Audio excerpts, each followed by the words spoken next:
இன்றைக்கி ஒரு புனித விழா, அதாவது பப்பாட்டி ஃபங்க்ஷனுக்கு கிளம்பியாச்சு.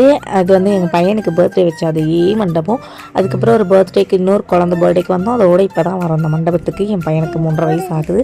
அதுக்கப்புறம் வந்து நாங்கள் வந்து மேலே போயிட்டு திரும்பவும் உடனே கீழே இறங்கி சாப்பிட வந்தாச்சு. ஏன்னா பார்த்திங்கன்னா என்ன வெளியே கொடுத்ததெல்லாம் கவர் பண்ண முடியல. ஸோ அங்கே வந்து சிக்கன் பிரியாணி, சிக்கன் பக்கோடா, அப்புறம் வந்து பாயாசம் அதெல்லாம் போட்டிருந்தாங்க. ஒரு கட்டு கட்டிட்டு வீட்டுக்கு கிளம்பிட்டோம். வரும்போது ஆட்டோவில் வந்தேன். எங்கள் அம்மா, எங்கள் பெரியம்மா, எங்கள் அண்ணி கூட, அப்புறம் போக சொல்ல மாமா, நான் எங்கள் பசங்க சொல்லிட்டு 4 பேர் ஒன்றா வந்தோம். ஜாலியாக வீட்டுக்கு கிளம்புறதா ஐடியா வந்து ஒரு வாரம் ஆயிடுச்சாமா வீட்டுக்கு வந்து. சரின்ட்டு வெயிலாக இருக்குது, அதனால் சாயங்காலமாக போகலான்னு சொல்லிட்டு அந்த வெயிலே ரீல்ஸ் எடுத்துனோம். என் தம்பி புது ஃபோன் வாங்கிக்கிறான். சரி அதில் எப்படி கேமரா குவாலிட்டி இருக்குதுன்னு சொல்லிட்டு என் தம்பி ஃபோன் தான் இந்த வீடியோவில் எடுத்துருந்தது. இதில் உங்களுக்கு எந்த வீடியோலாம் வந்திருக்கு, நீங்கள் பார்த்தீங்க, லைக் பண்ணீங்க அப்படின்னு சொல்லிட்டு மறக்காமல் கமெண்ட் பண்ணுங்கள். என் மாமா இந்த டான்ஸ் பண்ணதுக்குலாம் ஒத்துக்குவாருன்னு நினைக்கவே இல்லை. எனக்கு அன்எக்ஸ்பெக்டடாக இருந்தது. அதுக்கப்புறம் நாங்கள் ஒரு வழியாக வீட்டுக்கு கிளம்பிட்டோம். இது என்னோட ஃபோன் கேமரா, அதனால தான் இது ஒரு மாதிரி இருக்குது. ஒரு வழியாக நாங்கள் வீட்டுக்கு ஒரு வாரமாக ஒரே ஆட்டம் பாட்டம் கொண்டாட்டமாக இருந்துச்சு. பக்கத்து வீட்டு அண்ணன், தம்பி, தங்கச்சி எல்லாருக்கூடையும் ஜாலியாக விளையாடிக்கணும், பேசிக்கணும், ரீல்ஸ் எடுத்துக்கணும், ஃபன் பண்ணிக்கணும், ஒரே ஜாலியாக போச்சு.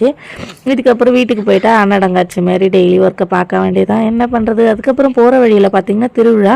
இந்த சைடே தான் போகிறோம் வரோம், ஆனால் எங்களுக்கு தெரியவே இல்லை. இன்னும் கொஞ்சம் இருந்துச்சுன்னா இன்னும் கலர்ஃபுல்லாக தெரிஞ்சிருக்கு. அப்புறம் தெருக்கடெல்லாம் போட்டிருந்தாங்க. ரொம்ப ரஷ்ஷாக இருந்துச்சு. பட் கோயிலுக்கு எங்களால் போக முடியல. ஏன்னா வந்து அங்கே சிக்கன் பிரியாணியில் சாப்பிட்டோம் இல்லையா, அதனால். அப்புறம் வீட்டு சன்ரைஸை ரசிச்சுக்கிட்டு வீடு போய் சேர்ந்துட்டோம். Have a nice day.